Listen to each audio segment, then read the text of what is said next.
O'zbekiston Respublikasi Prezidentining 2024-yil 22 noyabrdagi ayollar orasida onkologik kasalliklarni nazorat qilish tizimini takomillashtirish chora-tadbirlari to'g'risidagi 402 sonli qarorida ayollar orasida onkologik kasalliklarni erta bosqichda aniqlash va davolash tizimini takomillashtirish, skrining jarayonlarini samarali tashkil qilish, zamonaviy skrining usullarini amaliyotga keng joriy etish, ushbu yo'nalishlarda olib borilayotgan ishlarni muvofiqlashtirish hamda mutaxassislarning bilimlarini oshirish va ko'nikmalarini rivojlantirish borasida mahalla faollari hamkorligida ishlar tashkil qilish belgilangan. Shu borada Urganch shahar mahallalar uyushmasi, Oila va xotin-qizlar qo'mitasi hamda viloyat sog'liqni saqlash boshqarmasining onalik va bolalik bo'yicha o'rinbosari Alabirganova Guli Matnazarovna, Respublika ixtisoslashtirilgan ona va bola salomatligi ilmiy-amaliy tibbiyot markazi Xorazm viloyat filiali direktori Matyakubova Salomat Aleksandrovna hamda Respublika ixtisoslashtirilgan onkologiya va radiologiya ilmiy-amaliy tibbiyot markazi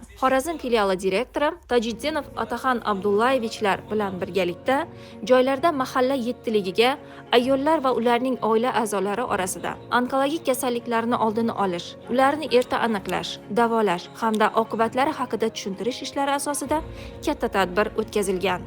402 Prezident qarorining 10 bandida mahalla uyushmasi, Oila va xotin-qizlar qo'mitasi, Sog'liqni saqlash vazirligi birgalikda mahalla yettiligiga ayollar va ularning oilalariga onkologik kasalliklarni oldini olish, davolash va tushuntirish ishlari olib borilish to'g'risida bandida ko'rsatib o'tilgan. Shu munosabat bilan bugun mahalla yettiligi bilan biz uchrashdik.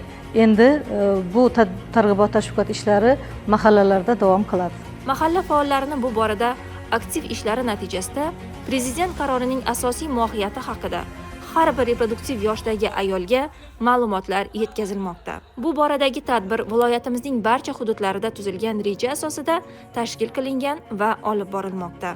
Mana bugun shahrimizda shunday tibbiyot xodimlari bilan o'sma kasalliklarni oldini olish bo'yicha aholimiz orasida targ'ibot ishlarini olib borishimiz uchun barcha kasalliklar bo'yicha tushuntirishlarni tibbiyot xodimlari, shu mutaxassislar tushuntirib o'tdi. Biz ham mahalla faollari yettiligimiz bilan birgalikda aholi mahallamizga berkitilgan oilaviy poliklinika patronaj xodimlari bilan birgalikda aholi salomatligi uchun mas'ulligimiz va o'sma kasalliklarini oldini olish bo'yicha targ'ibot ishlarini birgalikda olib boramiz. Keyingi yillarda ayollarni onkologik kasallanishini 1,5 baravarga tushishiga erishishda o'z natijasini beradi. Bunday tadbirlar yurtimizda xotin-qizlar sog'lig'ini mustahkamlash, onalar o'limini keskin kamayishida muhim omil bo'lib hisoblanadi.